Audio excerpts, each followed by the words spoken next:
खरं तर मराठवाड्याच्या भूमीमध्ये अभूतपूर्व अशा आंदोलनाला यश मिळालं.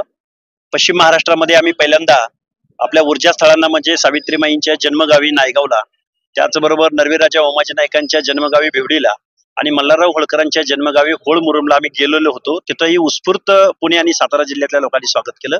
आज आम्ही सोलापूर जिल्ह्यातल्या आमच्या मूळ गावी माझे सहकारी नवनाथाबा वाघमारे आणि आम्ही आज सांगोला शहरामध्ये आलेलो आहोत. आमचं म्हणणं एकच आहे या मायबाप सरकारकडं की आमचं ओबीसी विजयंती एसबीसीचं आरक्षण टिकलं पाहिजे. आमच्या आरक्षणाला कुठेही धक्का लागला नाही पाहिजे आणि आमच्या 18 पगड जातीचं 12 बलुतेदार अलुतेदार मंडळीचं हे आरक्षण सामाजिक न्यायाचं सामाजिक मागासलेपणाचं हे आरक्षण आहे.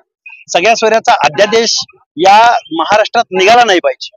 कारण सगळ्या सोयऱ्याचा जर अध्यादेश निघाला तर फक्त भटक्या विमुक्त जाती जमाती किंवा ओबीसीच्या आरक्षणाला बाधा पोहोचणार नाही, तर एससी आणि एसटी आमच्या दलित बांधवांना